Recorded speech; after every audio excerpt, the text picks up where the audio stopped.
Selamat pagi anak-anak.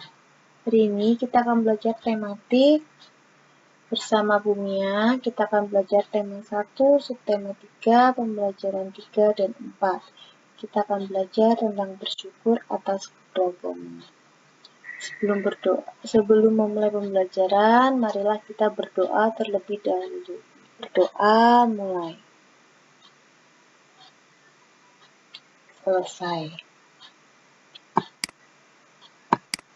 Hari ini kita akan belajar, tapi sebelum belajar kita akan menyanyikan lagu nasional dari Sabang sampai Merauke.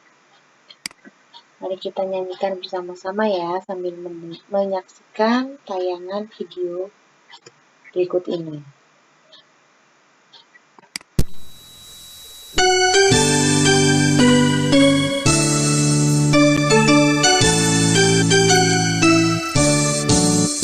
Dari Sabang sampai Merauke, berjajar pulau-pulau, sambung menyambung menjadi satu, itulah Indonesia.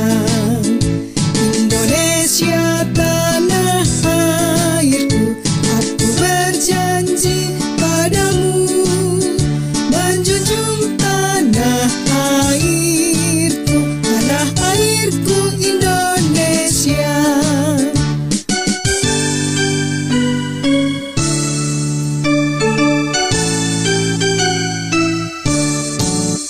Dari Sabang sampai Merauke, berjajar pulau-pulau, sambung menyambung menjadi satu, itulah Indonesia. Indonesia tanah airku, aku berjanji padamu, menjunjung tanah airku, tanah airku Indonesia.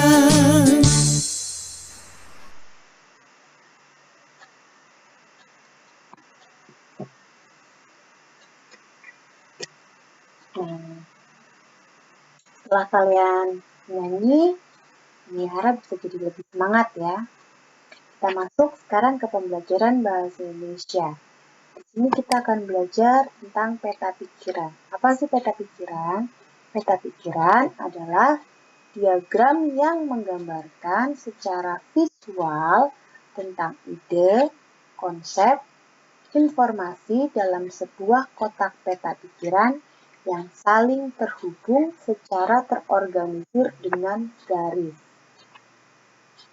Jadi nanti kalian akan membuat sendiri peta pikirannya.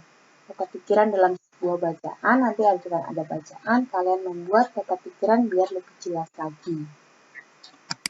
Manfaatnya apa sih membuat peta pikiran?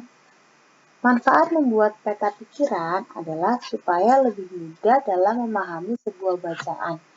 Jadi kalau setelah kalian membuat peta pikiran, nanti kalian tahu bacaan itu membahas atau membicarakan tentang apa. Biar makin jelas, di sini ada bacaan. Bumia punya sebuah bacaan tentang gudeg makanan khas Yogyakarta. Nanti setelah Bumia bacakan, kalian akan membuat suatu peta pikirannya. Bumia bacakan dulu ya.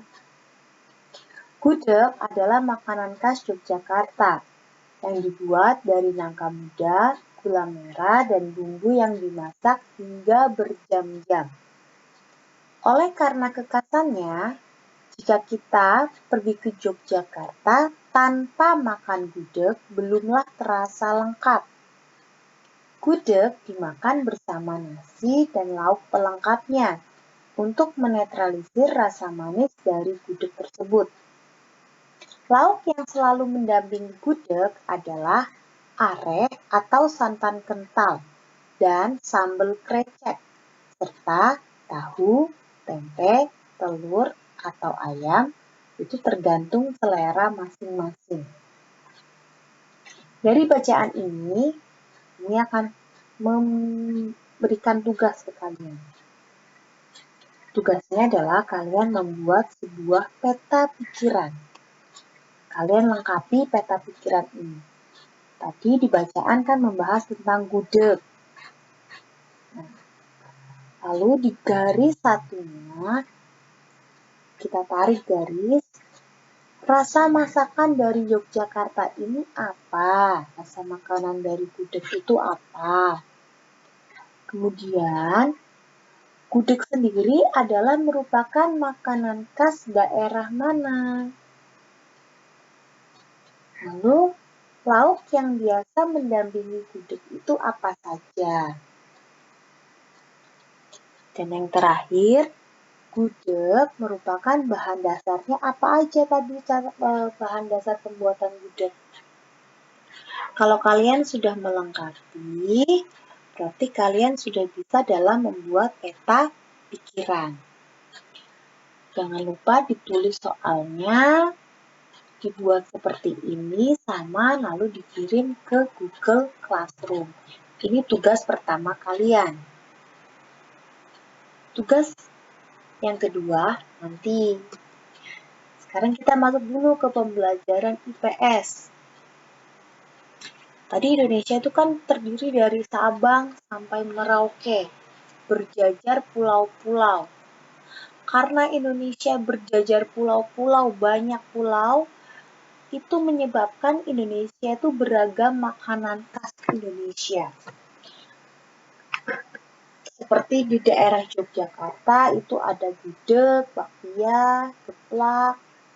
Sedangkan di daerah Palembang ada empek-empek. Di daerah Papua ada papeda. Di DKI Jakarta ada kerak telur. Di Jawa Timur ada rujak cingur.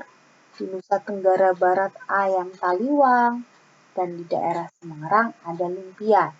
Ini merupakan keragaman, salah satu jenis keragaman di bidang makanan yang ada di Indonesia. Sebelum kita melanjutkan ke pembelajaran IPS-nya, kita masuk ke PPKN terlebih dahulu. Di sini kita akan belajar tentang kerjasama. Kerjasama itu bisa dilakukan di mana saja, bisa di rumah, bisa di sekolah, atau di lingkungan. Di sini merupakan salah satunya di sekolah. Di sini contoh merupakan kegiatan kerjasama yang ada di sekolah. Contohnya menjaga kebersihan sekolah. Menjaga kebersihan sekolah itu seperti salah satunya piket. Kalau kita masuk, kalian pasti piket kan? Lalu merawat taman dan kebun sekolah. Lalu memperingati Hari Besar Nasional, itu juga butuh kerjasama. Kalau tidak ada pandemi, biasanya kita memeriahkan Agustusan ya kan dengan lomba-lomba. Di situ banyak kerjasama yang dibutuhkan biar bisa memenangkan lomba-lomba tersebut. Nah, itu merupakan contoh-contoh kerjasama. Nama lain dari kerjasama adalah gotong royong. Dalam kerjasama itu nilai yang terkandung dalam kerjasama adalah tentang nilai kekeluargaan dan kebersamaan. Tapi kalian harus ingat, ada satu hal yang tidak boleh dilakukan dalam kerjasama, yaitu kerjasama saat melakukan ulangan atau mencontek, tidak boleh itu dilakukan. Nah, sekarang ini ada tugas yang kedua untuk kalian, yaitu PPKN. Coba kalian perhatikan gambar ini. Nah, ini ngapain sih? Anak yang berbaju biru ngapain? Berbaju hijau ngapain? Menurut kalian, apa yang dilakukan pada gambar di samping? Yang kedua, apakah sikap yang ditunjukkan anak tersebut baik? Nih, baik nggak anak yang dia melakukan ini? Dan yang ketiga, bagaimana sebaiknya sikap kalian ketika akan menghadapi ulangan? Kalau kalian tahu, oh besok Sabtu aku ulangan, apa yang harus kalian lakukan? Kalau sudah, kalian tulis jawabannya saja untuk yang PPKN di buku tematik. Nanti dikirim ke Classroom. Jelas ya? Kita sudah belajar tentang kerjasama, tadi bahasa Indonesia belajar peta pikiran, sekarang kita lanjutkan lagi IPS-nya. Tadi kan Indonesia banyak tentang keragaman. Saking banyak tentang keragamannya, di Indonesia itu kenal dengan negara agraris. Apa sih negara agraris? Negara agraris itu merupakan negara yang sebagian besar penduduknya mempunyai mata pencaharian sebagai petani. Karena Indonesia itu banyak yang bekerja sebagai petani, maka Indonesia disebut sebagai negara agraris. Kenapa sih banyak yang sebagai petani? Karena mereka kebanyakan tinggal di pedesaan. Masyarakat yang tinggal di desa itu kebanyakan bermata pencaharian sebagai seorang petani. Karena mereka tinggal di desa, karena kehidupan masyarakat di desa itu masih mengandalkan keadaan alam sekitar yang memegang teguh adat istiadat. Jadi kalau di desa itu pasti mengandalkan tentang keadaan alam sekitar. Berbeda dengan kita yang tinggal di daerah perkotaan. Kalau masyarakat yang tinggal di daerah perkotaan tidak selalu mengandalkan dari sumber daya alam. Tetapi kalau di kota itu lebih cenderung mata pencahariannya di bidang industri, perdagangan, dan jasa. Ini kalau di kelas 3 kalian lebih mengenal pekerjaan dibedakan menjadi 2, di bidang barang dan jasa. Kalau di bidang barang itu ya contohnya industri. Lalu kalau di bidang jasa ya seperti guru, dokter. Jelas ya? Dan masyarakat di kota itu lebih cenderung heterogen. Maksudnya terdiri dari berbagai macam suku bangsa. Karena tadi beragam, tadi sudah dibahas juga di sebelumnya, itu membuat Indonesia itu bermacam-macam makanan khas daerahnya. Tadi disebutkan juga sudah. Nah, jelas ya anak-anak, untuk pembelajaran hari ini kita belajar 3 mata pelajaran, Bahasa Indonesia tentang tata pikiran, PPKN tentang kerjasama, dan yang terakhir kita belajar tentang IPS keragaman Indonesia. Jangan lupa semua tugas-tugasnya dikerjakan, tugasnya ada 2, dikirim ke Google Classroom. Tetap sehat, tetap semangat belajar, Tuhan memberkati.